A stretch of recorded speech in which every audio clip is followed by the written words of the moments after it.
Today is part 6 in the Ruger 1022 budget build, and today we're going to go over the Ruger BX trigger. This works in the Ruger 1022s and in the Ruger Charger, and that's coming up next year on Jesse B Outdoors.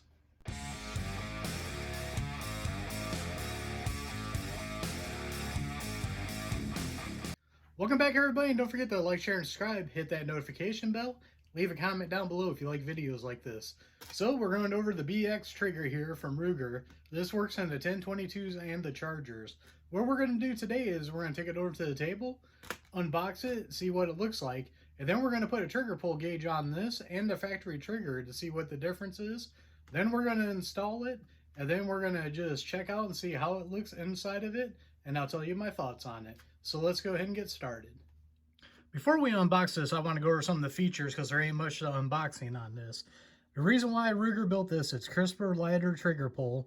It breaks at 2.5 to 3 pounds, it has a positive reset, and it is a complete drop-in trigger, and it's a genuine Ruger part made by Ruger for Ruger, and you gotta love that. Now I want to give Ruger kudos to this package because you can actually work this trigger in it. You go in here and you push the hammer down, and because of this gray piece on here, it's easy to dry fire it. They made it so you can test it. So let's pull the trigger. That's nice. Go in here, push the hammer back down, reset, and it breaks again. That is the coolest package I have ever seen from a company for a trigger. So let's go ahead and get this out of the package. Now pretty much what I'm guessing from opening this is you're going to get your trigger. We'll pull that out of here and you can see that casing on it. This is where it holds the hammer back, so you can actually dry fire it. That is pretty sweet, and that's what we're going to do. We're going to put the trigger pull gauge on this, and then when I get the other one out, we'll put this gray plastic piece on it, and we'll test it the same way so we don't damage the firing pin. And then the only other thing you get in here is the instructions, which if you ever mess with a Ruger 1022 is pretty much straightforward. But it gives you the pictures on how to do everything. That is a real nice touch. Nice and clear instructions on there. I see no issues with it. I already know how to do it, so I don't need them. Now we're going to take apart the trigger assembly. Sorry, YouTube, this is where I got to cut you off because, once again, YouTube sucks, and this scares them. Ooh, scary trigger change. So, YouTube, I'm going to cut you off here, and then now every other platform, except for Gunstreamer, for some reason, they're not letting me upload anything but a YouTube link. So don't go to Gunstreamer if you want to see this installed either. So let's get started. All right, now we got the stock metal trigger here. You can tell by the scratches in it that the paint's scratched off of. So we're going to take this little piece here that Ruger made, and it just slides right over. And we're going to push that hard. You want to make sure that hammer is covered by it. Now we're going to put it in the fire position. And you just click it, push the hammer back down, and that's how you work that. So let's get our Wheeler trigger gauge here, and we're gonna pull on this and see what we get here on the stock one. Try to get it so you guys can see it reaching around the camera. Ooh, baby. This one is saying little over 7 pounds. That's a lot. Let's try that again. I know this trigger was heavy, but I didn't think it was that heavy. So we're just gonna push that down again. I'm gonna try to get a little bit lower. Let's try this once again. Nope, this thing is that heavy. Just under 7 pounds. We'll do it for a third time for a charm.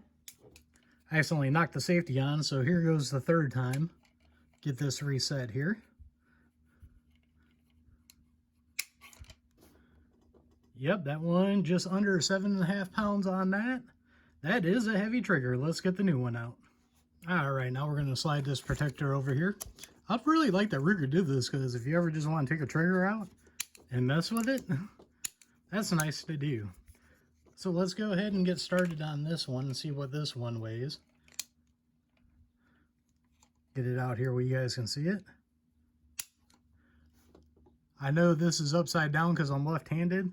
That one, if we get it to focus here, was right at 3 pounds. Try it again here. Just push that hammer down. get this reset here.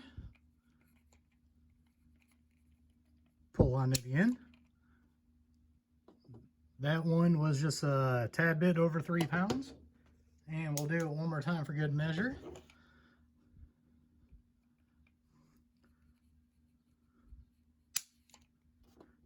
Right at a little bit under 3 pounds again. Now I know what some people are going to ask. Well, I put my finger lower on the trigger. So we'll go ahead and do that too. And I'm still getting around 3 pounds, even on the bottom of the trigger. So I bet you with braking, it might get down to 2.5 pounds. But I don't think that's bad at all compared to what the stock one is. That is awesome. Now I just want to do a little comparison and show you a couple of things here. The two main differences in these trigger groups, this one is from 92, I think it was, or yeah, 92, when the gun was made. This is all metal construction on the outside, where this hoe housing's plastic. The other difference is this one has the flat mount magazine release on it. I just had the pin fall out. That's what you got to watch out with these, like I said earlier, but they just go right back in. But on this one, you got the extended mag release. But besides the trigger pull, the housing, and the magazine release, that is basically the only difference on these. And the design of the hammer and shear is a little bit different. You can kind of see that in the hammers there. You can see this one. The new one has a cutout in it right there. The old one don't. And if I remember right, the shear and everything's a little bit different. But besides that, they're the exact same thing. So that's how easy it is to put a trigger in a Ruger 1022. Not that hard at all. When Ruger designed this, they built it with ease of working on. If you have any knowledge, like, just to say I like working on cars, I'm not like a well-known mechanic or anything, but I know how to do all the basic stuff and everything. If you know how to work on a car, you can work on a Ruger 1022. There is nothing hard about it. Now I want to give a couple of shout outs. On YouTube, Boomstick776, he guessed on my last video that I made when I asked, what do you think the next thing that was going to go on this was, he guessed a trigger group.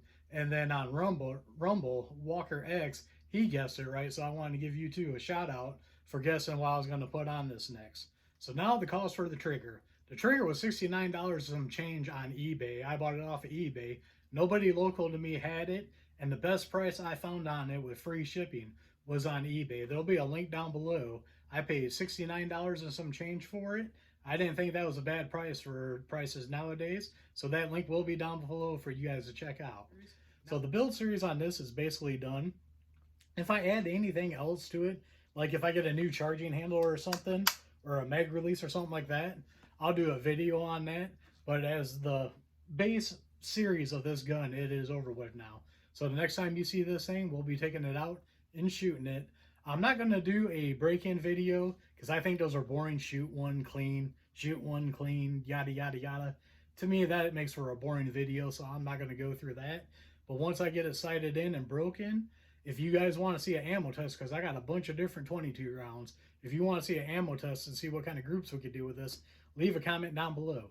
Now, do remember, I did build this to try to make me a better rifle shooter because I don't shoot much rifles, but I'm sure we can tell what's going to group good and what's not, even with me thrown into it. Well, I hope you guys enjoyed this series. That's all I got for it. This is the end of the series now. So on that note, don't forget to like, share, and subscribe. Hit that notification bell. Leave a comment down below. Don't forget, we are one nation under God, and I'll see you all on the next one.